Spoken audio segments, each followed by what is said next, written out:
None with Just going to let the room fill up. Good afternoon, everyone who's joining us and tuning in from across, well, it could be anywhere really, couldn't you? Because I say across the West Midlands, but we will find out when we see the stats later. I'm just going to let everyone get on board. I know there was a lot of interest, as you would expect. Andy, you're quite the draw, as always. Oh, I don't know how to interpret that, Paul. I would take it as no pressure to perform, but what I'll do is, I'm mindful of the time. So I tell you what, we will make a start. I'm going to just say good afternoon and welcome everybody. Thank you for joining us for this special chamber webinar today with the West Midlands Mayor, Andy Street. Andy, welcome. Great to see you. Thank you for joining us as always and for making the time to talk to the chamber members and businesses across our patch. Well, it's the least I can do, Paul. So thank you very much for the opportunity to come and do it. Looking forward to it, I think. Yes, no, I promise this is not maybe Paxman-esque or even Peston-esque. It will be hopefully a really interesting sort of hour that we've got. I mean, I was reflecting, Andy, that we've done similar sort of conversational style sessions in recent years, but we've always done them in person, and then it's been a sort of a podcast done with reports. This is the first time that we're doing it in this style. I think it was just over a year ago when we came together last for the session. And we're going to do today, we've got an hour with the Mayor, and so I've got a few sort of topics I want to touch on and draw out your thoughts, Andy, and sort of a few sort of questions. But we do also want to make it interactive. So for everyone who's viewing, if you've got questions you'd like to ask, pop them in the chat, the Q&A. We'll try to get through as many as possible. We're going to run out of time, I've got no doubt.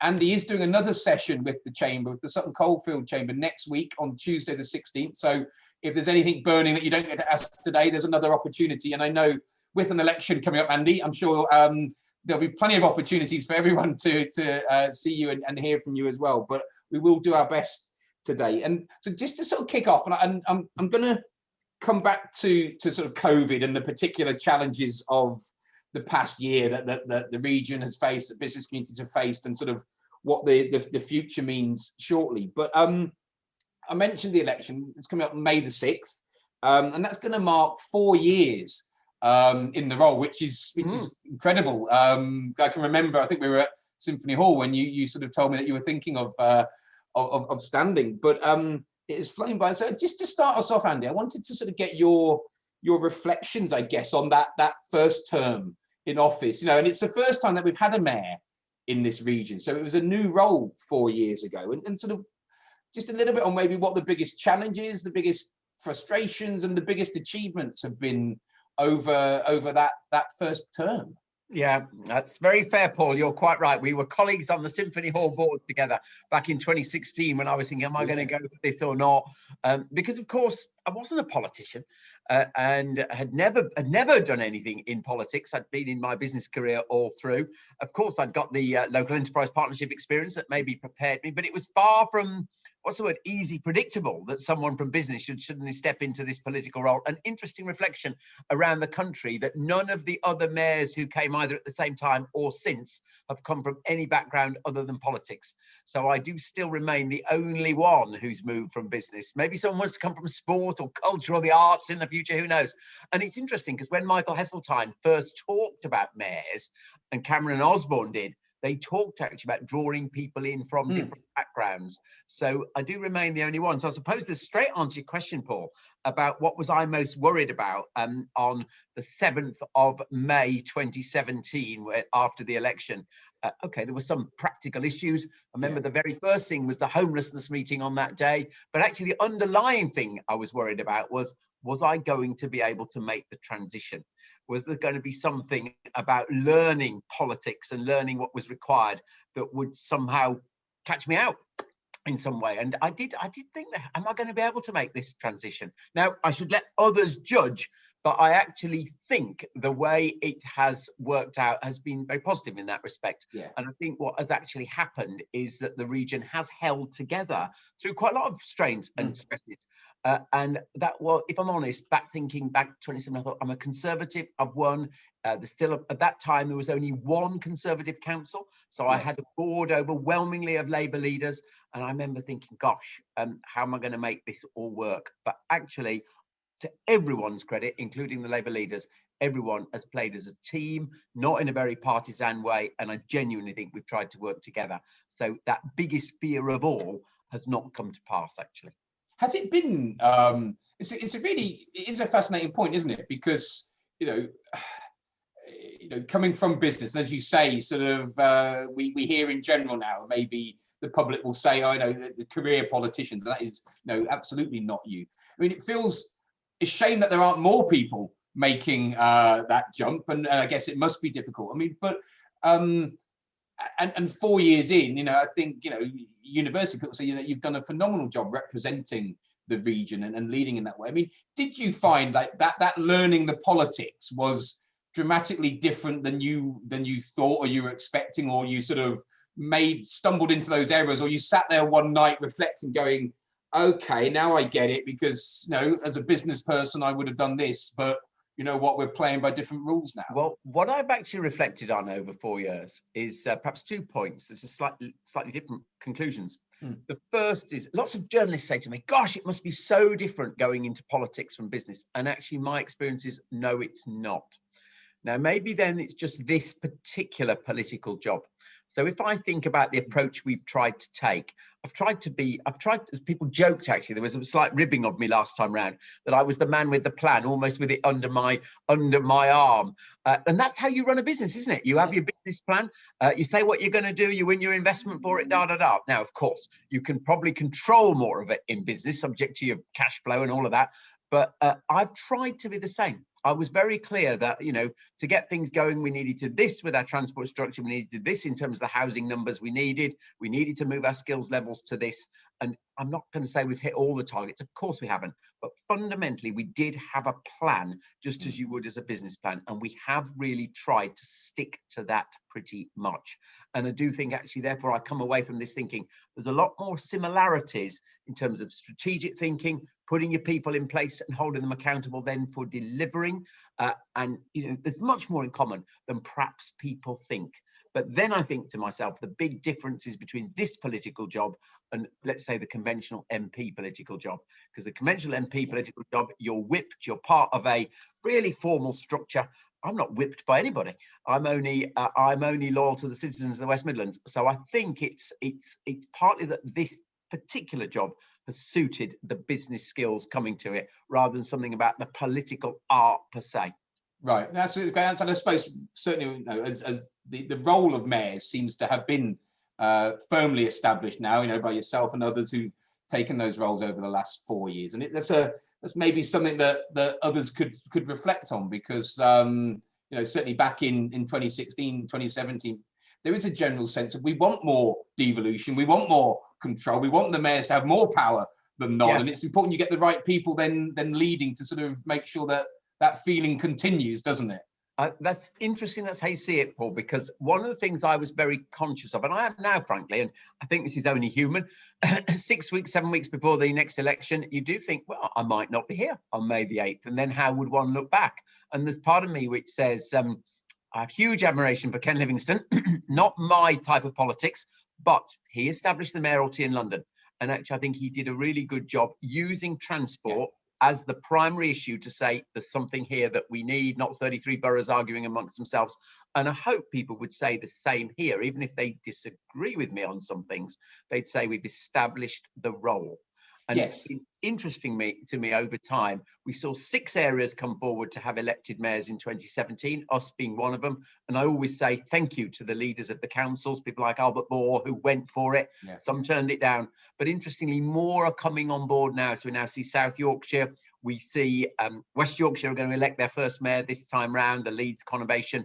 And of course, there's still all the talk in the East Midlands. So I do think the stone is rolling faster. And, there's a little bit of pride in rolling. I think that there absolutely should be, because it is easy to forget that this is a new role. It's 4 years old, and all of the debate that went on in the build up to that. And I think, there's a sort of the proof, I suppose. And, you mentioned the fact that, you're not whipped and you make the decisions. I mean, but how difficult has that been? Or have you found that reasonably straightforward to, yes, there's party affiliations, but no, you're representing the people here, and therefore, there are those key issues where you will say what is best for the West Midlands and the people of West Midlands. I've actually not found it very hard at all. It's been again one of the slight surprises to me that and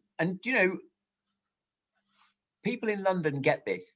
David Cameron said to me that when he was Prime Minister, the way he described it actually, it was when he was trying to persuade me to do the job. And he said, I remember the exact phrase. He said, if I want to speak to London, I ring Boris. I know who to ring, who of course was then Mayor of London. And then he said, and of course I might not agree with him on everything. And he on occasions has got to step aside from us as then central government. And we know he's got to do that in the job. So there is an understanding from those in central government that people in the regions, leading regions, their loyalty is to their region, and they might not necessarily therefore agree with central government all the time. They get that, and for that reason it hasn't really been that difficult when it's really been necessary. And of course the example was the blinking support for hospitality at Tearing last October time, where you just think this is wrong and you have to get up and stand up and shout up. Yeah, and I think that shows you're doing the job right when it becomes easy and those things, and it's the only real way. Just last question on this, and I'm a passionate believer in devolution. I think the values of that regional devolution, I should say. Do you think then that the fact that more mayors are now being created, that levelling up, as it's being sort of termed, is real? Are we going to get more control and powers in the region where we can be? Because I'm also mindful that that this country, just in general, and particularly recently, we're kind of one of the most centralised democracies in the world, aren't we? And so much is controlled from a small little area in Westminster. But do you sort of get a sense of that momentum, which felt like it was there with Cameron and Osborne, is returning, or is there a risk of it being smoke and mirrors, and actually then mayors, having the public behind them, but ending up frustrated because you can't get the money that you need? It's a great question, Paul. And let me just pay tribute to your organisation first. You and other chambers have been utterly consistent over this. So thank you for your support. You have right before all this was created. So thank you. Perhaps the next thing I'll say, then I'll come head on to the question, is we were doing levelling up before the phrase was invented. Yeah. So I do slightly, oh gosh, all this sudden love affair for levelling up. If you think about what we were talking about, right to LEP days, we were saying this place can do better. It can actually close the gap with national performance. And actually in that, young people here will get better opportunities, more people will stay here, all of those things. And actually in the 3 years to the end of December 2019, of course, pre-pandemic, we were beginning to close that output gap. So it was happening. So levelling up was for real. It was happening.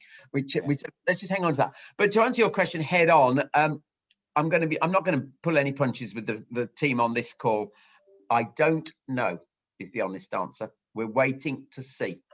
It has definitely gone into a bit of hibernation, the process towards devolution. So there's no question Cameron and Osborne were believers in it in principle.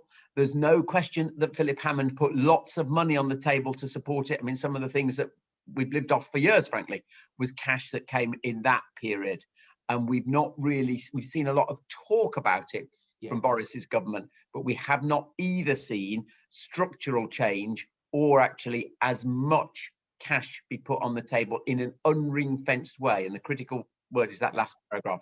They're investing in the region, no question about it. I'm not questioning that, but they're not giving the cash to us to decide what we do with it. They're asking us to make the business case that they then mark. And that is subtly different. It's very important. And look, and I think the chambers, as you say, have long been passionate advocates of getting, more control. It's got to be justified and all the checks and balances, but it does just feel like the local, the regional, we know where the issues are, and given the chance, we can do more to fix them. So look, it's an ongoing situation. But so we've got to keep arguing for this, because frankly nobody else is going to. So it's after the election, it will be a big subject.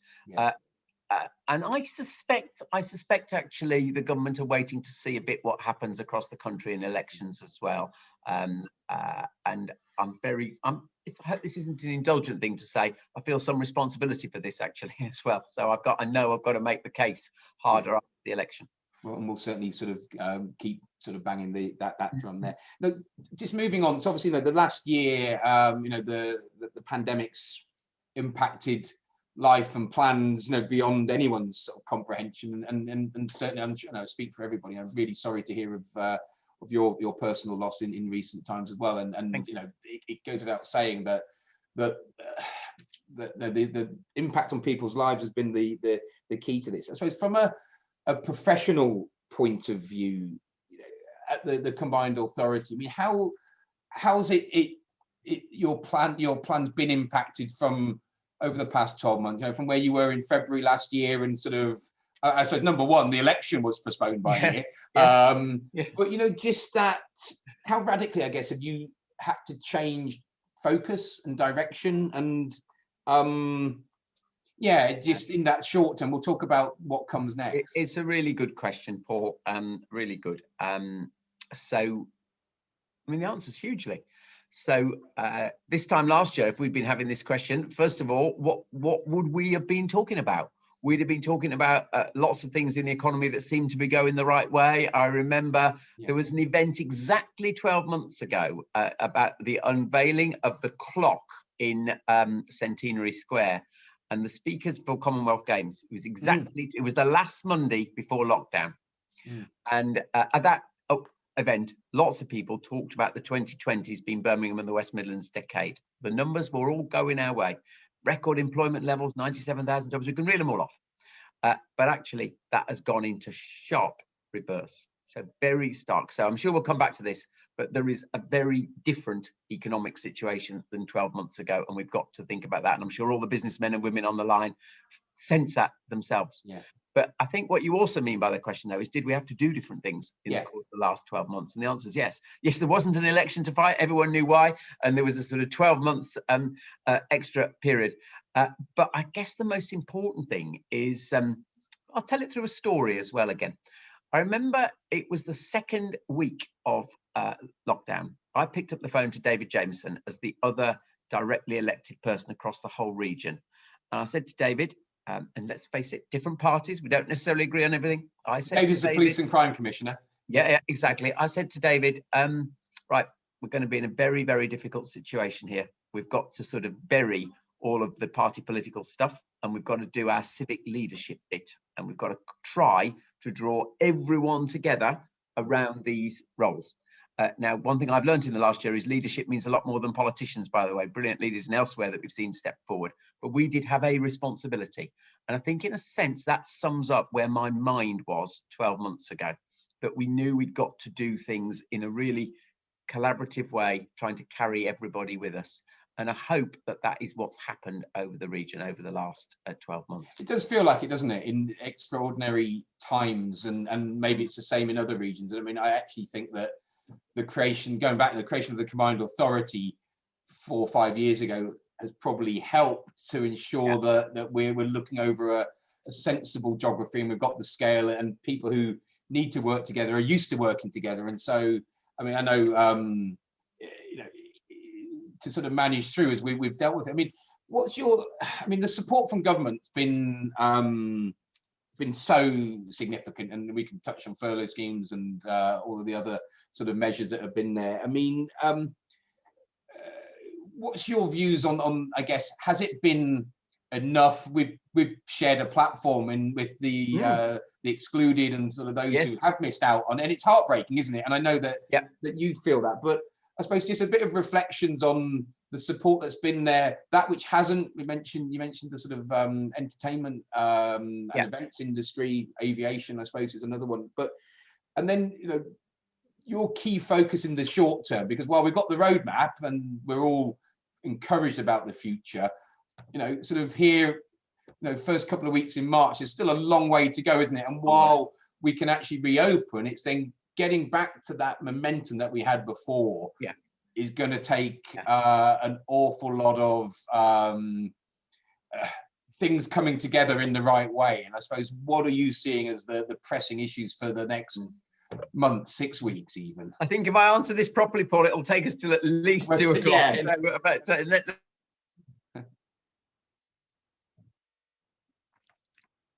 there we go. Let's have a go. And actually, there are bits that I don't think have been as complete as they should have done. You mentioned the forgotten, the company directors who get paid that way. I think I still do not understand, frankly, and I've discussed it with so many Treasury ministers, officials. I do not understand why that has been something that government have not moved on. You know, I'm frustrated to say the support for the live events industry I thought should have been more, because it's very interesting. Hospitality and retail have had specific support. Live events has had a lot less, and we know how important that is to this region. So there are sort of blips, gaps, but you stand back from the whole lot and you'd have to say the degree to which the Exchequer has underpinned business has been incredible. If you'd have said to me back last March that A, it would have been necessary, and B, the government would have found the decisiveness to do it, I would probably have said, I think it's unlikely. So I actually have huge admiration for the way they've done it. And by the way, the last budget was really important in this, because we have to help that huge majority of businesses to the finishing line of this. And if we sort of bailed out now, as everybody now seems to agree on, it would have been very, very wrong. But that, you know, that's a tough decision when you're sitting in Treasury looking at the massive public debt and, of course, the new prospect of interest rates going up. Again, you've got to have a pretty firm hand on the tiller just to say, yes, we are keeping going and we are not going to flinch. So I think that was good. In terms, sorry, Paul, did you want to come back on a bit of that? I was just going to say, I think you're right, because it's important, isn't it, that we don't take the recovery for granted. And there is a sense, oh, we have a roadmap, great, it's all going to be, you know, there's a forecast that we'll see GDP return. But it strikes me that sort of at the coalface, in reality, that's only going to happen if confidence returns quickly. And, you know, we've got to unlock safely, it goes without saying, but we equally don't want to stymie the return, do we? And it's that, like, how do we press ahead? You know, really sort of turbocharge it. And if we're allowed to get back out on the 12th of April to say non-essential retail, then that doesn't come with caveats, but, you know, be safe.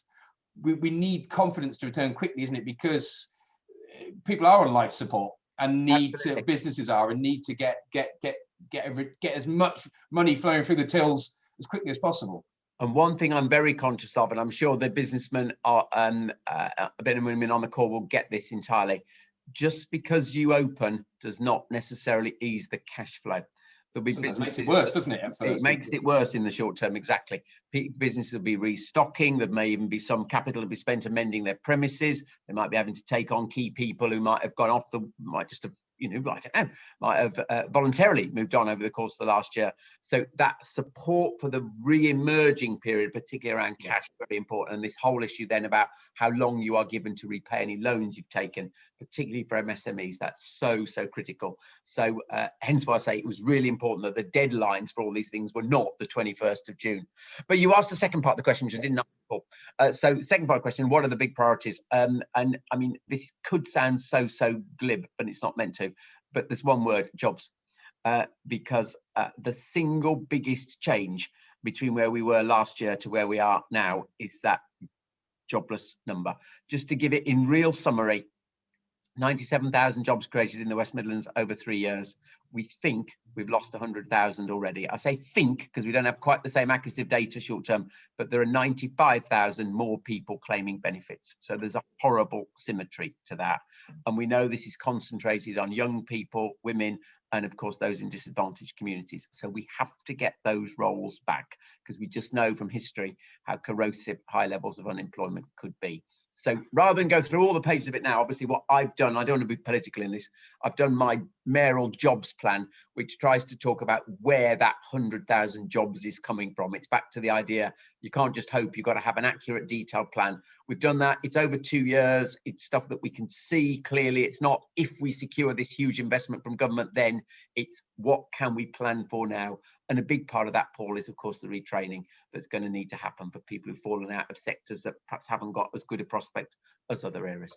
So it's sort of that being collectively nimble to recognise that we're not just going back to what was, and therefore, you know, the sort of same jobs won't necessarily be there, but how do we adapt and change for whatever the the new normal is going to be. That's spot on. Some of the seeds of our future success have been sown in the past. And obviously, in the short term, some of the big wins we achieved in 2017, 18, Commonwealth Games, 82, they will be where people are employed. So that's brilliant. But there's two things going on in terms of how it needs to change. We don't want to go back to everything about how it was before. Everyone says that. And that's where the whole clean growth comes, and we've got to get into the jobs that are going to come out of environmental recoveries. But then there's also, what are the sectors that are going to grow faster as a result of the pandemic? And of course, all the digital sectors are part of that. So how are we preparing people for that? So it does need to be different, but let's, for goodness sake, learn the lessons of what went well in the past and apply them. And to just maybe drawing on that a little bit, and we'll sort of we'll park the election on May the 6th, and sort of no, that's going to happen. But let's sort of say, I mean, how do you feel the West Midlands is positioned, and the businesses here to bounce back over a longer period? And as you say, we had great momentum. We all talked about the Renaissance, and we sort of, you can see it with your own eyes still in and around. But yeah, do you sort of go, you know what, that 3 years of progress, in fact, starts earlier than that, of course, but and then boom, you know, okay, we get this the pandemic, we take those big strides back. How quickly do you think that recovery can spring back, or do you see it being, it's going to be a real long haul for the West Midlands, or is it a case of the good work done before, should things done correctly actually allow it to happen pretty quickly? And so in 18 months or 2 years, this will be a dim and distant memory, one that we'll hopefully learn from, but we will be able to really feel positive about the future again. It's a really interesting question, Paul. Overall, I'm incredibly optimistic, because some of the underlying things that drove the performance before will still be there. We have to make this work, but the youth of the workforce, that's definitely a huge advantage.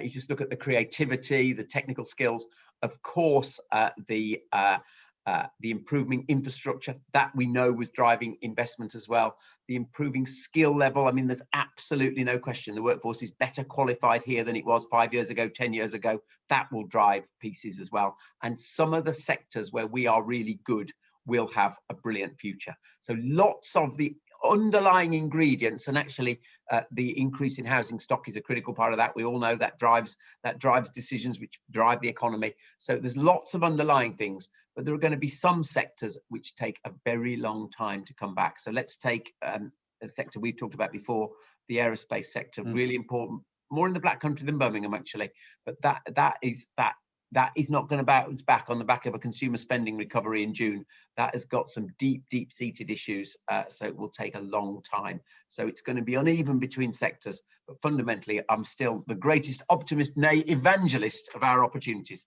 Good. That's what we like to hear. We all need that bit of effervescence, don't we, to pep us up.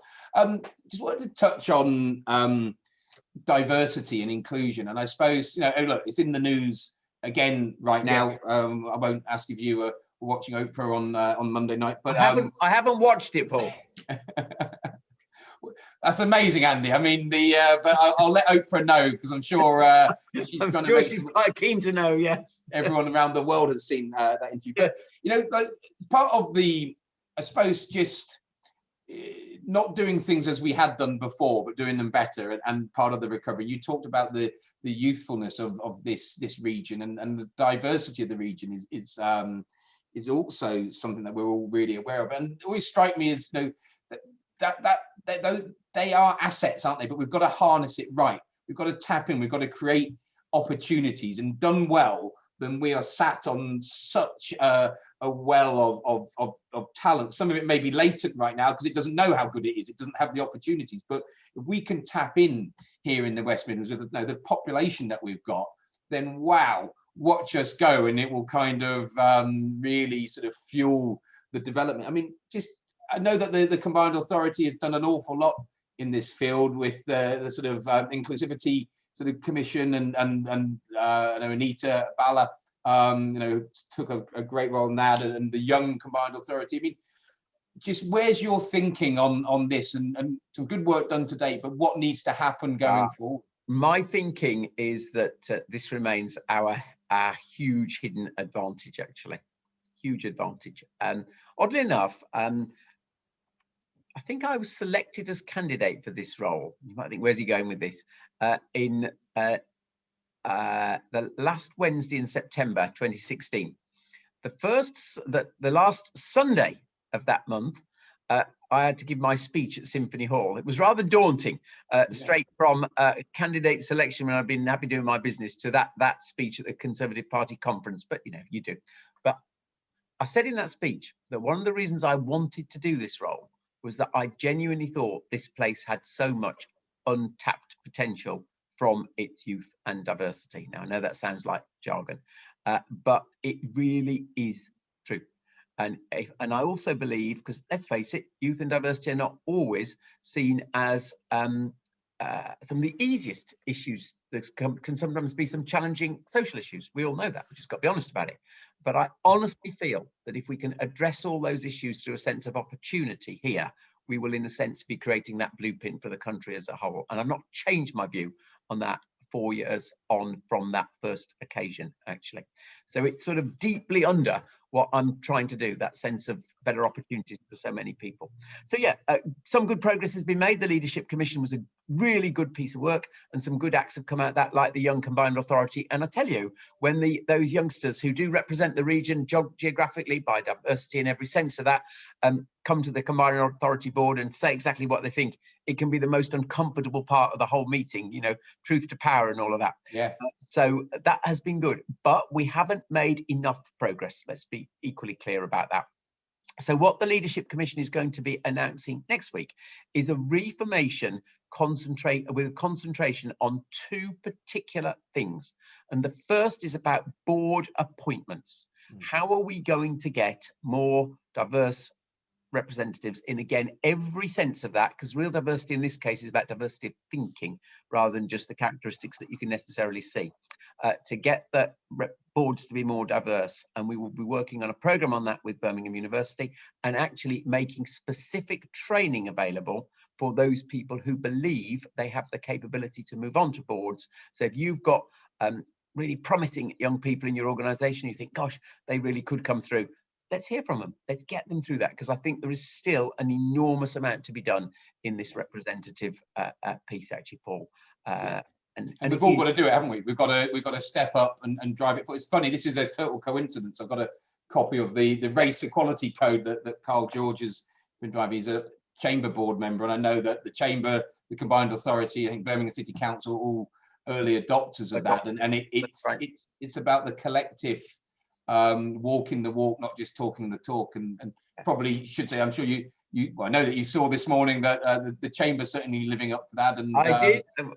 I thought I was a youngster, but Henrietta, really, our chief strategy officer, will be taking over as chief exec of the chamber post Easter, and only 30 years old, so taps into that youth movement. Someone who I'm sure everyone who knows her seen what a phenomenal talent she is, and I think it's perfectly aligned for this region. I'm going to sort of just bring in a couple of the questions that have been popped in, and pleasure. They link into stuff I wanted to ask you anyway, Andy. There's one here around the Commonwealth Games, and so I suppose it's a general sense. We're now under 18 months until the games open and take place, and for years now we've all been excited about what this can do. It shine that spotlight, and certainly pre-pandemic it felt like fantastic. We've made such progress. This will be eyes of the world and our own country actually seeing just what developments we've made. Pandemic makes it more challenging, and Mark sort of posed a question, or a challenge, I suppose, sort of saying, are we going to deliver something to be proud of from both a sporting, cultural and financial perspective? And the follow-up is that there's been some pretty negative press about the games in recent months regarding the board and the athletes' village. So he's sort of drawing on some of the challenges and the bumps in the road. You throw in the pandemic as well, I suppose. And so yeah, where are you on the games? I am stake colours to mast. I am firmly of the view that this will be an enormous success for the region. Now, of course, if we, God forbid, have an extension of the pandemic into next summer, of course, we'll have to think again. But let's work on the base assumption that some form, a good form of opening up occurs, and that next year, at least in, let's call it international travel for athletes, for example, we're able to do what we hope to do. So I find myself thinking, you know, when we bid for this in 2017 and I was there, you know, making the pitch, we knew it was important then, but actually it's even more important now. And just picking out some of the things that Mark talked about, I'm sure we will do something phenomenal from a sporting point of view. That's probably the thing that's never really been under challenge. There is, of course, a real challenge about getting the venues ready on time, but that's going well. Full marks to the contractors. The programs are looking good at the moment. But then you asked about whether it'd be good culturally, and I am actually dead certain of this. That we all remember that sort of sense of pride at the opening ceremony of the London Games when Danny Boyle's thing, you just thought, wow, that is a wonderful portrayal of Britain to be shown around the world, and you can't put a value on that. I actually think culture will be the same for Birmingham. Some of the talent that's been brought in to do this under Martin Green, incredible, and I'm confident we will have that same thing. And then when you talk about financially, I presume you mean business-wise. I'm also increasingly confident about this. One of the most important successes last year was when we got the government to commit, I think it was £20 million in the budget in March last year for what we called the Trade, Tourism and Investment Programme. And this is simply promoting West Midlands businesses all around the world. We're very close to formally launching that now. Lots of work's been done. Neil Rami, who, as we all know, leads the growth company with such panache, is right on top of that. And I actually think that will be something incredible as well. And I don't think there's any secret to say that we'll be starting that programme this year, probably with World Expo at Dubai, if that goes ahead. So it is, we are incredibly lucky, Mark, to have this opportunity to show our region. And I'm dead certain if we're having this conversation in Leeds or Manchester or Liverpool, they would all say, wow, the West Midlands is lucky to have that.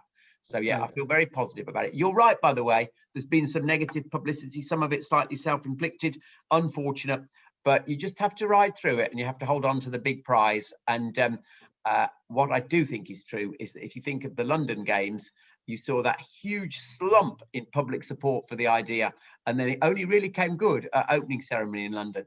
We've never really had that massive slump here. The general sort of commitment to it and pride that we're going to do it, I think, is still pretty robust. I think that's a great answer, Andy, and you're right. You can remember, cast your mind back to 2012, and even in the days, wasn't it? It was all around G4S and issues, and it was gonna. And then they showed the Queen jumping out of a helicopter with James Bond, and right. We just had a magical 2 weeks, and yeah.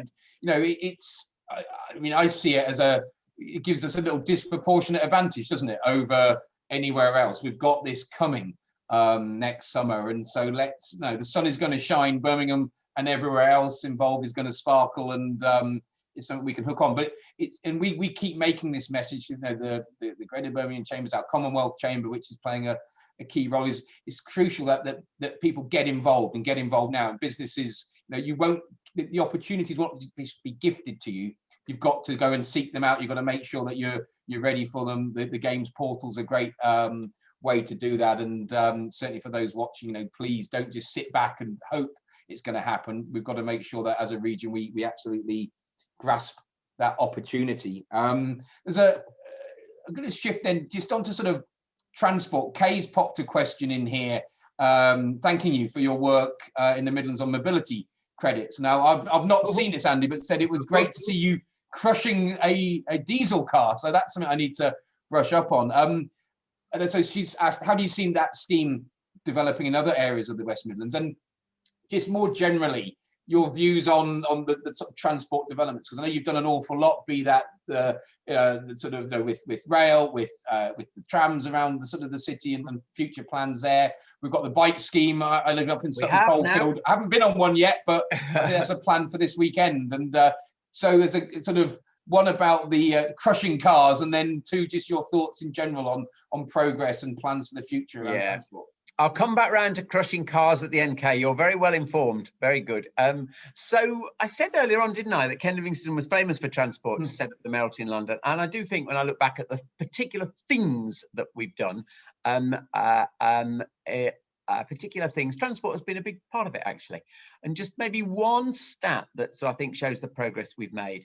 the amount of capital we've now got to invest in, or are investing actually, in transport is 5 times what it was before I became mayor. So we've gathered all this in steadily, money from the government for obviously the metro was the first thing, and then we've had the announcement of money for rail. We've got incredible investment in our bus network, completely unprecedented, and that magic of holding fares level through National Express and at the same time investing capital was driving up ridership pre-pandemic.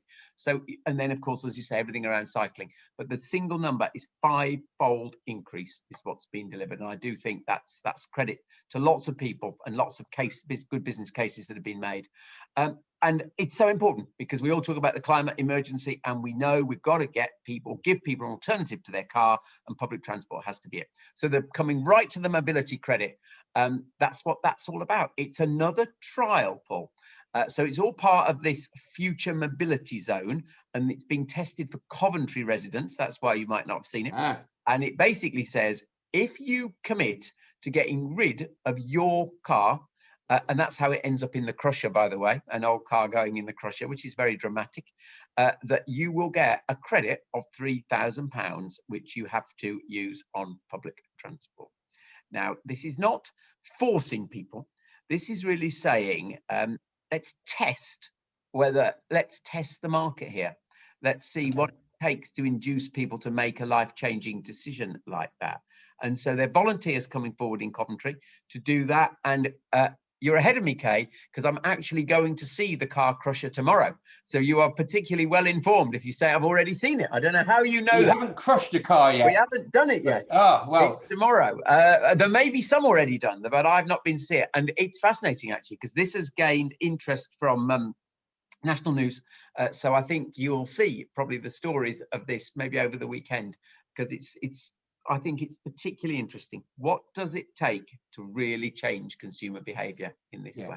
And it does feel, doesn't it? Maybe that's one of the something that will be accelerated as a result of the pandemic. You know, sort of it's such a terrible crisis, but you know, there will be sort of seismic shifts which come from it. And I can only imagine it must be pretty cathartic to crush your car. So I'll be interested to But hear, you know, I don't want you to take me as a sort of complete eco warrior, because I do understand that at the moment our public transport isn't good for all journeys to be turned to public transport, and that's why the two come together. We've got to keep investing in that, basically, in order then to give people the choice.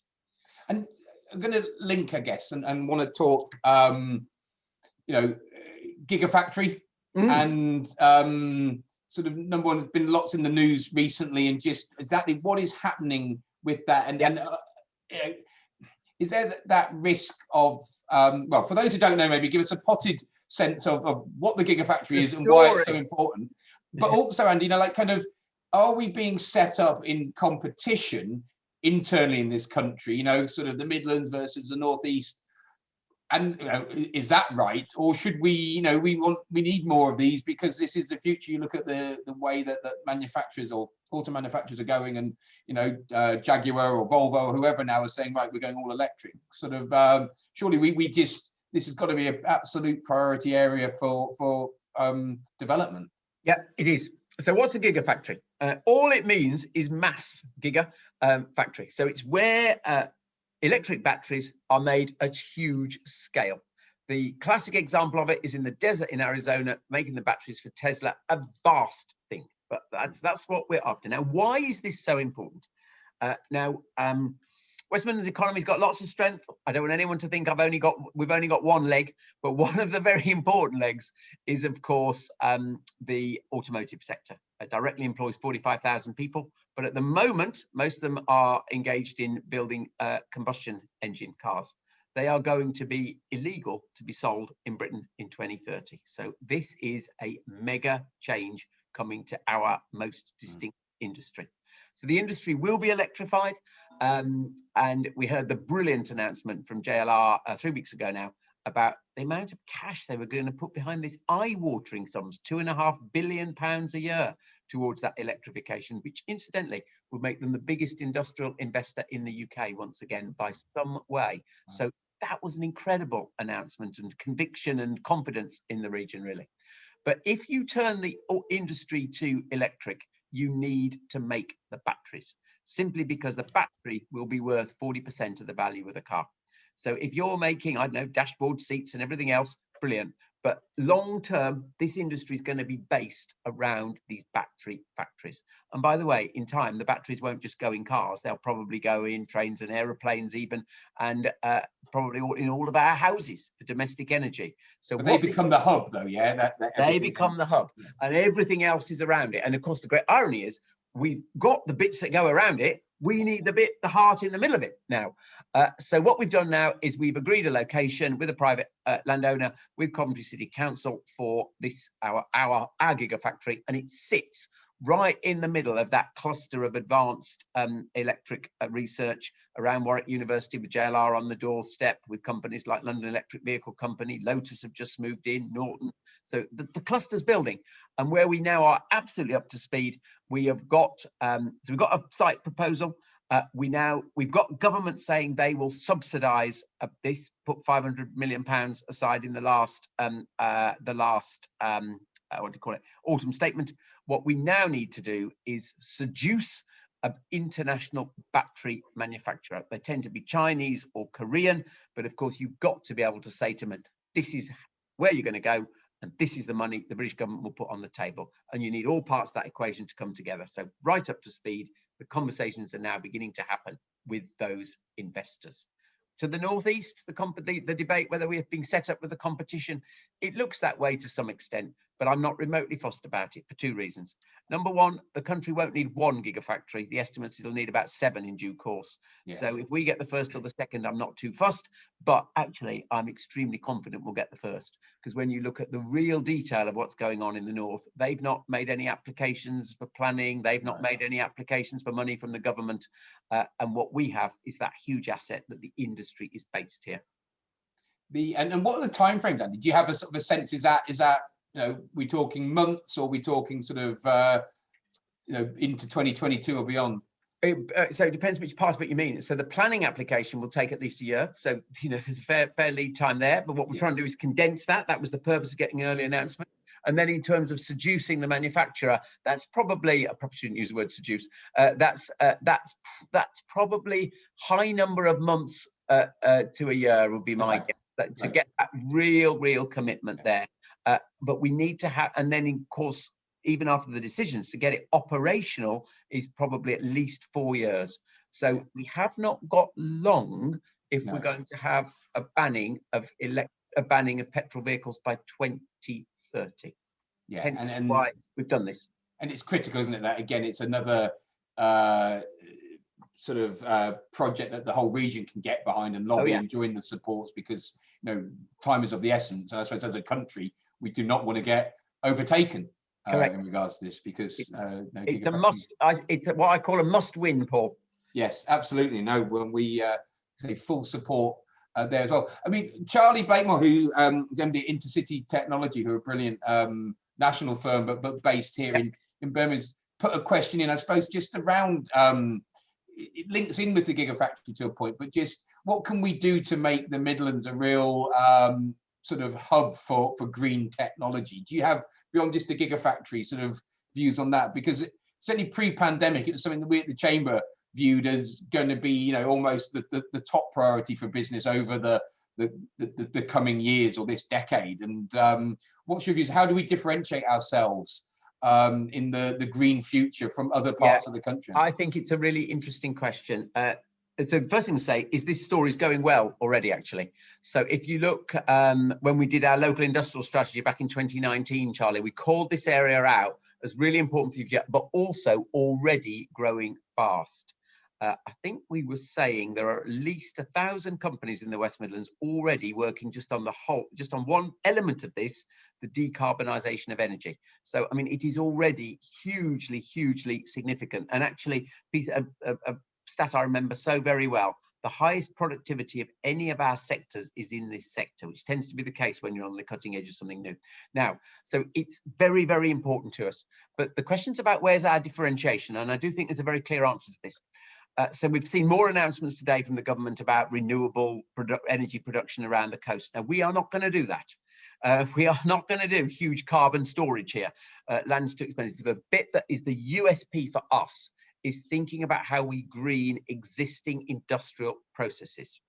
And what this place needs to be about is green advanced manufacturing.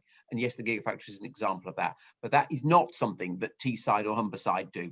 That is something where we uniquely can do it. And that's why it was so important that we were included. It was Black Country, not Birmingham, actually, where we got the nod to be one of the government's sort of focus areas for the decarbonisation of the industrial cluster. So that, I think, is the unique element of this that we can bring, if that makes sense. No, great. I'm mindful that we are fast running out of time, as I thought. There's a couple of quick questions I'll just fire at you, Andy. One from Mark, who has asked how you can support the voluntary sector to approach the local authority regarding community asset transfers. Is there an easy route through? And there is not an easy route through, because presuming this is a Birmingham question, they're not particularly well disposed to this, which I think is a great shame, actually, because there's some brilliant examples of where this has been done. Witten Lodge Community Association, one I know very well. So how I can help you, it is very tricky because it is a local authority decision, this, and I've learned in this job, you step into these things at your peril. But Mark's now put up Solihull. Well, then this is different because, of course, the leadership of Solihull and I are joined at the hip for obvious reasons. So if you've got a genuine case and you'd like me to look at it, I would be very willing to, because I'd be optimistic we can make a good case. And Mark, if you wanted to reach out to the chamber, I'll make sure we can pass that on to Andy, and we'll pick that up offline. Personally, I'm a huge believer in it. And what I actually see from the back, one of the sort of reflections on the back of the pandemic is that although we've seen some terrible times, we've also seen some really good features. And one of the good features is the way in which community groups have stepped, and community organisations, and everybody knows this, but let's just refer to it, stepped well up beyond what they did previously. And how do we build on that, institutionalise some of it? All of that stuff needs to be thought about. Yeah, and that's no way where the games and the volunteering opportunities is going to be a key to the mark as well. And Gregory Fattorini has asked a great question, which is Birmingham specific, and obviously Fattorini, we love them at the chamber because the President's Medal was made by Fattorini company. What plan do you and the team have for the Jewellery Quarter business cluster? And again, that may not be really in your sort of auspices, Andy. I'm linking with Birmingham, but the Jewellery Quarter? If you mean in terms of a particular physical investment, I don't think I've got a good answer to that. I do think what I would be talking about, of course, is that we've done a lot in our planning charter. Our design charter, if you look at that, anyone in the Jewellery Quarter would be taken by this in terms of the sensitivity to traditional buildings and the whole sort of questions of quality. So please do have a look at that. It's not binding on everybody, but it was put together with all local authority consent. And actually, I think it is a really good document in terms of how a place of heritage significance like the Quarter can be developed, but sensitive to all historical needs. So I'm not sure if that's what you mean by it. But then there's also a question about, obviously, support for SMEs, which are very dominant in the Jewellery Quarter, and we've talked a bit about financial support for SMEs, but I'm also a very big believer, and I want to work with Paul actually on this through the chambers. What did the Chancellor mean when he talked about these help to grow training programs for leaders of SMEs? I was fascinated by that. I felt, I'll admit this on this call, I felt defeated because for the last 3 years, I've wanted us to do this as a trailblazer. We've had some brilliant small examples of it, particularly with Aston Business School, but I wanted to get it at real scale. I think that could be really significant to some traditional businesses in the Jewellery Quarter, actually. So there's a piece there. And actually, flippant at the end, I hope you might get some business out of the Commonwealth Games as well. Absolutely. Why not, hey? Why not? It has to be a Birmingham-made medal hanging around all of those nets. Hopefully some Birmingham-born athletes as well wearing them. Andy, just mindful of time, and so thank you to everyone who's tuned in. We've got through, I'm sure you'll agree, Andy's covered a lot of ground there. If we haven't got to any questions, and I do apologise, we'll look to pick them up offline And I did mention the event next Tuesday as well that you're very welcome to tune into, and Jess had popped the link in the chat. And it just before I give you probably about 90 seconds before your next meeting, just to wrap up, I suppose, bar the election on May the 6th, and the Chamber will always say, you know, whatever you do, please just get out and vote. We really want to make sure that people exercise a democratic mandate. I mean, right now, what's the key sort of issue on your mind that you sort of, when you wake up, you're thinking of and trying to get through, and how do you plan to deal with that? And then maybe just sign off with any sort of final thoughts or messages for the businesses and business leaders who've tuned in today. Well, I guess I suspect some people running businesses will relate to this. When you wake up every morning, you do have a tendency of thinking about the thing that's in the inbox that particular day. And there've been a series of things just recently where we've needed to get decisions over the line. I was delighted actually with the decisions last week from the Chancellor around the investment finally on the Camp Hill line in South Birmingham. We needed that cash. That will make a big difference to those areas. But that was, you know, getting certainty from the budget was important. The money, by the way, there as well for interchange station development in Solihull, that was really important as well, because that was a relatively small amount of government money which they were being very precious over, but it will liberate so much private sector cash for that development as well. That was important. I've been slightly obsessed with whether Coventry City were going to make their announcement that they made yesterday, because I wanted that one out there, because that has been 12 months of hard labour, that one. Not intensive, but you know, that was important. But so you inevitably get a bit taken up by the here and now. One I will tantalise you with. I've got a call tomorrow with the Director General of the BBC, and this is a bit of a sort of concluding piece for me as well, because we've been let down by the BBC as a region. And when the previous new Director General of the BBC came into post, Tony Hall, I genuinely thought it was going to be better. He was educated in this city, but to be honest, nothing really happened. So I have had a number of debates with the new incoming DG of the BBC, Tim Davie. I don't think he's got any Brummie connection that I can find, but I am optimistic that that will lead to something really important for us, and sits alongside everything with Stephen Knight and Mercian Studios and the Creative Content Hub. Very important that would be, actually. That's a great tease, Andy, that we can... and I don't know. I will find out. This is the point. I will find out tomorrow what the plan is, and I might have egg on my face if it doesn't go as well as I'm hoping. I will have egg on my face, but obviously they're all examples. There are two overwhelming things that link us all through. Can we open safely? Because you know, you hear these stories from Italy having an explosion of cases from Paris, and you just think, let us pray that our combination of vaccinations and incredible reserve by our citizens will get us to open properly, because that's more important than anything else. And then you come back to the jobs plan, because that is the thing that's going to be firmly in the in tray as the opening steadily gathers momentum. Andy, that's great. I did just see, corner of my eye, Sarah popped one really quick question. She's MD at the British Allied Trades Federation, and said, with exhibitions planned to go ahead in the last quarter at the NEC, can we count on Andy's support? And in one word, the answer would be yes. That's what I was hoping you were going to say. I was sure you were going to say. Andy, look, thank you so much for joining us. The BBC call, I hope that goes well. We'll look forward to seeing you in the next series of Peaky Blinders, maybe. That may be what it's about. Or failing that, enjoy crushing those cars in the coming days. Well, tomorrow. Really appreciate the time. So much covered. Thank you very, very much, as always. And I hope that everyone who's tuned in has enjoyed that and found that informative as well. Thank you very much. Thanks, Paul. Bye-bye.